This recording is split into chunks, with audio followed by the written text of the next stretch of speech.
স্বাগত জানাচ্ছি চ্যানেল 24 এর নিয়মিত আয়োজন বিভাগীয় খবরে। ভিন্ন রকম সংবাদ নিয়ে আমাদের এই আয়োজন।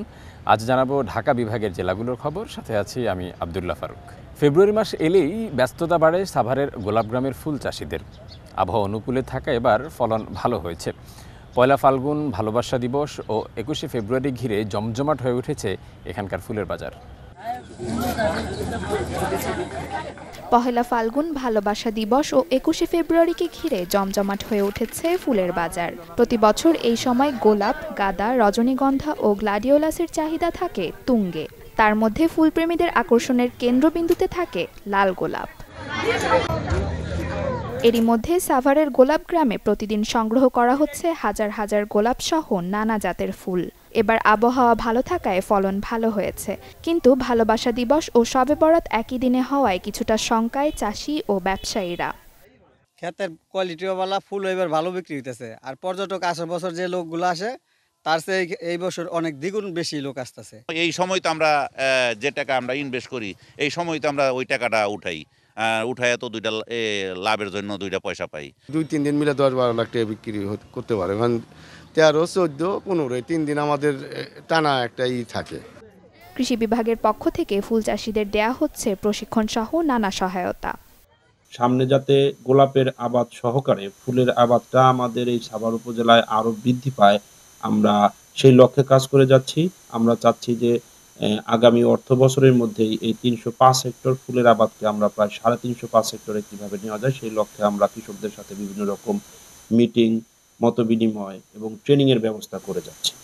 কৃষি বিভাগের তথ্যানুসারে চলতি বছর সাভারের গোলাপগ্রামে 230 হেক্টর জমিতে গোলাপের চাষ সহ প্রায় 350 হেক্টর জমিতে বিভিন্ন ফুলের চাষ হয়েছে, যা থেকে আয়ের লক্ষ্যমাত্রা 45 কোটি টাকা। Desk report, channel 24। ফরিদপুরে বিএডিসির সূর্যমুখী বাগান পরিণত হয়েছে পর্যটন কেন্দ্রে। ছোট বড় সবারই মন কাড়ে সূর্যমুখী ফুল, তাই তো দর্শনার্থীদের হাত থেকে ফুল রক্ষায় হিমশিম খেতে হচ্ছে। চোখ ধাঁধানো হলুদ চাদরে ঢাকা বিস্তীর্ণ মাঠ। ফরিদপুর শহরতলির বিএডিসি বীজ ভবনের পেছনের তেলবীজের এই ফসলের মাঠটি নান্দনিকতায় রূপ নিয়েছে পর্যটন কেন্দ্রে। বাড়ি সূর্যমুখী 3 জাতের এই ফুলের বীজ চাষ হয়েছে 5 একর জমিতে। একর প্রতি 5 কেজি সূর্যমুখী বীজের প্রয়োজন হয়। 90 থেকে 110 দিন জীবনকালে সূর্যমুখী ফুলের বীজে তেলের পরিমাণ শতকরা 42 থেকে 45 ভাগ। সূর্যমুখী চাষ করছি, এটার তেল ভালো, এমনকি জনগণ দেখার জন্য খুব উন্নত। ফুলে ফল, ফলে বীজ, আমাদের তো উদ্দেশ্য হলো বীজ।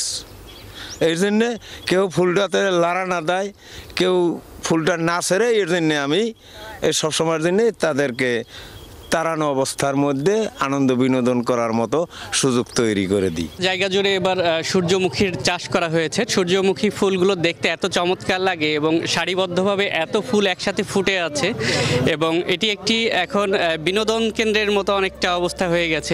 পর্যটন কেন্দ্রের রূপ নেয়ায় বিএডিসির কর্মীদের হিমশিম খেতে হচ্ছে আগন্তুকদের হাত থেকে ফুলগুলো রক্ষায়।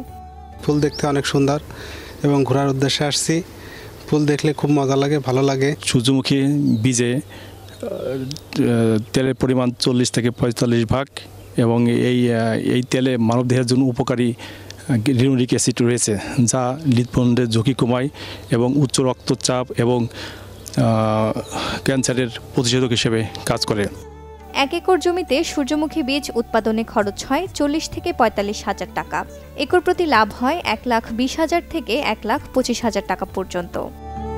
Desk report, channel 24। কাজির ভাত ও পিঠাপুলি বিক্রি করে জনপ্রিয় মাদারীপুরের বলাকাজ ফুড কর্নার। নিজ হাতে রান্না করে অনলাইনে বিক্রি করে আজ সফল উদ্যোক্তা হয়েছেন রেবেকা সুলতানা বলাকা। ছোটবেলা থেকেই রান্নার শখ বলাকার, আর এই শখকে পুঁজি করেই তিনি আজ সফল উদ্যোক্তা। মাদারীপুরের বাসিন্দা রেবেকা সুলতানা বলাকা। হঠাৎ স্বামী বিপু হক চাকরি হারালে সংসারের হাল ধরতে ব্যবসায় নামেন তিনি। বলাকাজ ফুড কর্নার নামে একটি ফেসবুক পেজের মাধ্যমে বিখ্যাত কাজির ভাত, ভর্তা ও পিঠাপুলি বিক্রি শুরু করেন। কিছুদিন যেতেই মেলে ভালো সাড়া। শুরুটা 50,000 ছিল, 55,000, 60,000, কোনো মাসে 80,000 যেত, কিন্তু আমি দেখতেছি যে এখন আমার 1 লাখ চলে যায়। বর্তমানে প্রতি মাসে লাখ টাকার উপরে খাবার বিক্রি করেন এই রন্ধনশিল্পী। একজন সহযোগী নিয়ে একাই করেন সব রান্না। আমার এবং আমার পরিবারের পূর্ণাঙ্গ সাপোর্ট ছিল এবং আসলে দুইয়ে মিলে যদি কাজ করি তাহলে আমাদের আনটা একটু ভালো হবে, মানে সংসারটা একটু ভালো হবে। ওনার খাবারের মান খুব ভালো এবং মানসম্মত এবং সুস্বাদু। এটাকে আমি সাধুবাদ জানাই, আর এর সাথে তার পরিবারে এটার মাধ্যমে তো একটা সচ্ছলতা আসে। উদ্যোক্তা বলাকার নিজ চেষ্টায় প্রতিষ্ঠিত হওয়ার গল্প এখন মুখে মুখে। তার পাশে থাকার আশ্বাস স্থানীয় মহিলা অধিদপ্তরের। আমি প্রস্তাব রাখবো এই উদ্যোক্তাকে আরো আগায় নেওয়ার জন্য এই কাজির ভাতের একটা খাবারের ব্যবস্থা করা যায় কিনা, নতুনত্ব, আমি এটা চেষ্টা করব। অধিদপ্তরটির আশাবাদ পিছিয়ে পড়া নারীদের জন্য বলাকা হবেন অনুকরণীয়। Desk report, channel 24। বিশ্বব্যাংকের অর্থায়নে করোনাকালে রাজবাড়ী সদর হাসপাতালে 10 শয্যার আইসিইউ ইউনিটের নির্মাণ কাজ শুরু হয়, কিন্তু প্রকল্পের মেয়াদ শেষ হলেও এখনও চালু হয়নি এটি। এতে উন্নত সেবা থেকে বঞ্চিত হচ্ছেন স্থানীয়রা। রাজবাড়ী সদর হাসপাতাল মূল ভবনের প্রবেশপথেই সাইনবোর্ডে লেখা 10 শয্যা বিশিষ্ট আইসিইউ ইউনিট, অথচ আইসিইউ সেবার বালাই নেই হাসপাতালটিতে। বিশ্বব্যাংকের দেওয়া ঋণে COVID-19 response and pandemic preparedness ERPP শীর্ষক প্রকল্পে হাসপাতালটির আইসিইউ ইউনিটের কাজ শুরু হয় 2020 সালের শেষে, কিন্তু দীর্ঘ সময়ও শেষ হয়নি অবকাঠামোর নির্মাণ কাজ। এছাড়াও ইউনিটটির জন্য এখনও কোনো জনবল নিয়োগ দেয়নি স্বাস্থ্য বিভাগ। ফলে রাজবাড়ী সদর হাসপাতালে আইসিইউ চালু হওয়া নিয়ে দেখা দিয়েছে শঙ্কা। এই সাইনবোর্ডটা দেখার পরে সাধারণভাবেই মনে হয় যে এখানে আসলে চিকিৎসা, যেহেতু এখানে একটা আইসিইউ আছে সেহেতু এখানে চিকিৎসা ব্যবস্থাটা অনেক ভালো, কিন্তু ভিতরে প্রবেশ করলেই এর চিত্রটা পুরোটাই বিপরীত। এখানে রাজবাড়ী যদি একটু ইমার্জেন্সি রোগী দেখে রিফার করে ফরিদপুরে পাঠিয়ে দেয়, কিন্তু রাজবাড়ী কোনো চিকিৎসাই দেয় না। আমাদের একজন রোগীর যখন এই আইসিইউ দরকার হয়, আমরা যখন রাজবাড়ী হাসপাতালে পাই না, আমাদের তখন ফরিদপুর বা ঢাকায় দৌড়াতে হয়। আসলে ঢাকায় নিতে নিতে আমাদের অধিকাংশ রোগী মারা যায়। এটা তো না থাকাতে আমরা মারাত্মকভাবে দুর্ভিক্ষ হচ্ছে এবং এটা যত দ্রুত বেগে সম্ভব চালু করার ব্যবস্থা, এবং এখানে যারা দুর্নীতি পরায়ণ আছে তাদেরকে কঠিনভাবে শাস্তির বিধান করা হোক। রাজবাড়ী সদর হাসপাতালের তত্ত্বাবধায়ক জানান, নির্মাণ কাজ প্রায় শেষের দিকে। গণপূর্ত অধিদপ্তর হস্তান্তর করলেই ইউনিটটি চালু করা সম্ভব। 10 বেডের আইসোলেশন এবং 9 বেডের আইসিইউ বেড আমাদের তৈরি একদম শেষ পর্যায়ে আছে, বলা চলে 98% কাজ প্রায় সমাপ্তির পথে। আমরা জনবল না থাকলে এটা হয়তো ওরকম ব্যবহার করতে পারবো না, কিন্তু আমাদের যদি বেডগুলো রেডি থাকে, সরকার জনবল দিলে আমরা রাজবাড়ীবাসীর জন্য আমাদের এটা বাড়তি সুবিধা হবে। আইসিইউ ইউনিটের কাজ শেষ করে দ্রুতই সেবা চালু করার দাবি সবার। Desk report, channel 24। মুন্সিগঞ্জে ন্যায্য মূল্য না পাওয়ায় জমিতেই পচে গলে নষ্ট হচ্ছে টমেটো। এতে বড় ধরনের লোকসানের মুখে পড়ে কৃষিকাজে আগ্রহ হারাচ্ছেন প্রবীণ ও তরুণ উদ্যোক্তারা। কাঙ্ক্ষিত বাজার মূল্য না পাওয়ায় মুন্সিগঞ্জের বিস্তীর্ণ কৃষি জমিতে এখন জমিতেই পচে গলে নষ্ট হচ্ছে কৃষকের আবাদ করা টমেটো।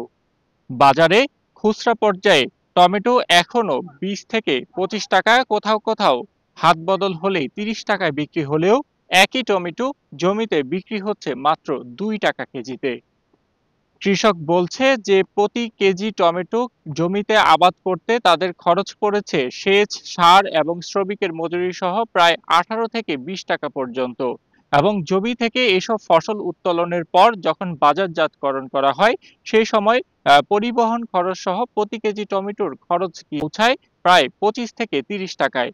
তবে সেই টমেটো জমিতে থেকে উত্তোলনের পর বাজারে 2 টাকা কেজি দরে বিক্রি হওয়ার কারণে অনেক কৃষক জমি থেকে এখন আর ফসলই তুলছেন না, যে কারণে জমিতেই পচে গলে নষ্ট হচ্ছে কৃষকের এসব কষ্টের ফসল। আমরা ক্ষতিগ্রস্ত এসব কৃষকের সাথে কথা বলেছি, তারা বলছে যে এমন পরিস্থিতিতেও তাদের কোনো ধরনের খোঁজ খবর কিংবা পরামর্শ দিয়ে সহযোগিতা করেনি কৃষি বিভাগ। আমাকে টমেটো আমরা নিলাম 2 টাকা 3 টাকা, এর তো আমাকে বাগুন বলে না। কৃষক তো আমাকে কান্দনের শেষ নাই, আমরা কি বলবো, বলার মতো কোনো ভাষা নাই। আর কি অবস্থা বলবো, ফলন হয়েছে, ফলন লাই দিলে খুব সুন্দর ফলন হয়েছে। যদি আমরা আশাবাদী যে 30 টাকা কেজিও, যদি 30 টাকা 35 টাকা কেজিও যদি বিক্রি করতে পারতাম, যে আমাকে চালানটা আমরা উঠে নিতে পারতাম। টমেটো দেখলে চোখের পানি আয় বলে, কি বলবো আর, কৃষক তো আমরা একবার মাথায় বাড়ি। আমাকে খরচে গেছে অন্তত 2 লক্ষ টাকা। মানে টমেটো 2 টাকা 3 টাকা 5 টাকা কেজি বিক্রি করুন যায়, মানে টমেটো তো আমাকে লক্ষ লক্ষ টাকা লোকসান, অন্তত আমার 2 লাখ টাকা লোকসান যায়। দেখেন বাজার কোনো দাম নাই গা, 200 টাকা ক্যারেট বিক্রি হয়, বুঝছেন? সারের দাম হয় না, বদির দাম হয় না। এক প্যাকেট দানা আনলে 1200 টাকা করে লাগছে, বুঝছেন? কেন 20,000 30,000 টাকা দানা লাগছে, এই ক্ষেতটা ভরা 1.5 লাখ টাকার মতন খরচ। আমি 20,000 টাকা পাই নাই। দর্শক, আমরা শুনেছি ক্ষতিগ্রস্ত কৃষকের কথা। তারা বলছে যে আসলে দ্রুত তাদেরকে আর্থিক সহযোগিতা কিংবা সরকারি প্রণোদনা দেয়া না হলে বিভিন্ন জায়গা থেকে ধার দেনা এবং ঋণ করে যে ফসলের আবাদ তারা করেছেন সেই লোকসান কোনোভাবে কাটিয়ে ওঠা সম্ভব নয়। তবে ক্ষতিগ্রস্ত কৃষক তাদের লোকসান কাটিয়ে উঠবে, আবারও হয়তো এসব কৃষকের নিপুণ হাতের ছোঁয়ায় ফসলের মাঠ ভরে উঠবে সবুজ পাতায়। মুন্সিগঞ্জে এই যে টমেটোর আবাদ করে বিপুল সংখ্যক কৃষক যে ক্ষতির সম্মুখীন হয়েছে তার বিস্তারিত জানিয়েছি আমি, শুভ ঘোষ। একসময় সাংস্কৃতিক নগরী হিসেবে পরিচিত ছিল টাঙ্গাইল জেলা, অথচ এক যুগেরও বেশি সময় ধরে এখানে গড়ে ওঠেনি কোনো সংস্কৃতি চর্চা কেন্দ্র। ফলে হারিয়ে যেতে বসেছে জেলার সাংস্কৃতিক ঐতিহ্য। ঘুরে দাঁড়াতেও নেই তেমন কোনো উদ্যোগ। টাঙ্গাইলের নামকরণ বিষয়ে বহু জনশ্রুতি ও নানা মতামত রয়েছে। মূলত 1866 খ্রিস্টাব্দের আগে টাঙ্গাইল নামে কোনো স্বতন্ত্র স্থানের পরিচয় পাওয়া যায়নি। টাঙ্গাইল নামটি পরিচিতি লাভ করে 15 নভেম্বর 1870 খ্রিস্টাব্দে মহকুমা সদর দপ্তর আটিয়া থেকে টাঙ্গাইলে স্থানান্তর সময় থেকে। টাঙ্গাইলের রয়েছে নিজস্ব সংস্কৃতি। জেলার লোককবিদের দ্বারা বিভিন্ন সময় রচিত হয়েছে লোকজ ছড়া, ধাঁধা, প্রবাদ, প্রবচন। লোকনাট্যের মধ্যে আছে সংযাত্রা, বেহুলার গান বা ভাসান যাত্রা ও ঘেটু গান। 90 সালের পর থেকেই ব্যাপকভাবে নাট্যচর্চা, গান, নাচ সহ সাংস্কৃতিক সংগঠনগুলো আত্মপ্রকাশ করতে থাকে। প্রায় 1.5 যুগ আগেও টাঙ্গাইলের সাংস্কৃতিক অঙ্গন ছিল সরগরম, তবে এরপর থেকে স্থবির হয়ে রয়েছে এই অঙ্গন। টাঙ্গাইলটা শুধু শিক্ষা নয়, সাংস্কৃতিক নগরী হিসেবেই সারা বাংলাদেশে পরিচিত। আমাদের দীর্ঘ সময় আমরা যারা ঢাকা কেন্দ্রিক অথবা ন্যাশনাল এবং ইন্টারন্যাশনাল মার্কেটে কাজ করেছি, তারা টাঙ্গাইলে আসার পরে আসলে যে টাঙ্গাইলটা রেখে গিয়েছি, আমাদের সন্ধ্যায় প্রতি ঘরে ঘরে গানের চর্চা হয়। সুস্থ সংস্কৃতির বিকাশ ছাড়া অর্থ কোনো কাজই আসে না মানুষের, আমি বিশ্বাস করি এটা। তো এইসব বিবেচনায় সুস্থ সংস্কৃতির বিকাশ বা চর্চা খুব প্রয়োজন, কিন্তু সাংস্কৃতিক কর্মকাণ্ডতে টাঙ্গাইল অনেক অনেক পিছিয়ে আছে। তুলনামূলকভাবে অল্প যে কাজ হচ্ছে, মানে কাজ এই বন্ধা সময়ের মধ্যেও যে কাজগুলি হচ্ছে সেই তুলনায় টাঙ্গাইল অনেক পিছিয়ে। আমাদের জারি, শাড়ি, ভাটিয়ালি, আমাদের যাত্রা গান, নাটক, পালা গান, এসবই আমাদের ঐতিহ্যের অংশ। স্বাধীনতার উত্তর 71-এর স্বাধীনতা উত্তর আমাদের বাংলাদেশে সবচেয়ে বড় অর্জন ছিল আমাদের মঞ্চ নাটক। আমাদের দেশাত্মবোধক গান আমাদেরকে দেশপ্রেমে উদ্বুদ্ধ করেছিল। আজকের এই প্রজন্ম আমাদের দেশাত্মবোধক গানগুলো শোনে না, যার কারণে তাদের ভেতরে দেশপ্রেম জন্মে না। আগে যেসব নাটক, গান সহ বিভিন্ন সাংস্কৃতিক অনুষ্ঠান দেখা যেত, এখন তা আর দেখা যায় না। অনেক দিন থেকেই আসলে স্তিমিত অবস্থা, ঝিমিয়ে পড়েছে সাংস্কৃতিক অঙ্গনটা। এটার বেশ কিছু কারণ আছে। একটা কারণ হলো যে টাঙ্গাইলের যে টাউন হল অর্থাৎ ভাসানী হলকে কেন্দ্র করে সংস্কৃতির চর্চাটা বেশ বেগবান ছিল একটা সময়। নাটক, তারপরে এমনি সাংস্কৃতিক অনুষ্ঠান, গান, নাচ, এগুলো বেগবান ছিল। তো ভাসানী হলটা তো পরিত্যক্ত অবস্থায় আছে দীর্ঘদিন। আমাদের যে একটা ঐতিহ্য ছিল, সমৃদ্ধ ছিলাম আমরা, সেই স্মৃতিচারণ করলে আমরা হয়তো আর একটু পুনর্জীবিত হতে পারি। সাংস্কৃতিক অঙ্গনে সেই চিরচেনার রূপ ফিরিয়ে আনতে কাজ করা হচ্ছে বলে জানালেন এই সংস্কৃতি কর্মী। এটা বাংলাদেশের সব জেলাতেই একই অবস্থা। আগে যেভাবে মঞ্চ নাটক হতো বা অন্যান্য পালা গান হতো, এই ধারা থেকে আমরা কিছুটা দূরে সরে এসেছি। এটার কারণটা আসলে শুধু দর্শকের কথা সেটা তো আছেই, যেমন আকার সংস্কৃতি একটা বিষয় আছে, হাতে হাতে মানুষের এখন টেলিভিশন, মানে ইউটিউব আছে, সবকিছু, বিশ্বের সবকিছু আপনি গুগলের মাধ্যমে দেখতে পাচ্ছেন। যে কারণে মানুষ মঞ্চে নাটক দেখা বা এখানে এসে শিল্পকলাতে এসে নাটক দেখার প্রতি আগ্রহটা কিছুটা হলেও কমে যাচ্ছে।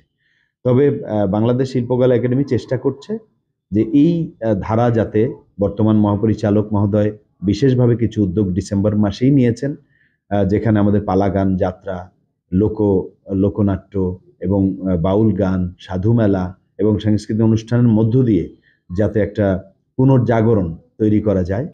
টাঙ্গাইল সাংস্কৃতিক নগরী শুধু নামে নয়, সাংস্কৃতিক কর্মকাণ্ডের মধ্য দিয়ে আবারও ফিরবে সেই চিরচেনা রূপে, এমনটাই প্রত্যাশা জেলাবাসীর। Desk report, channel 24। এই ছিল আজকের বিভাগীয় খবর। আগামীকাল নতুন স্বাদ ও ভিন্ন গল্পে আবারও হাজির হব, সাথে থাকবেন।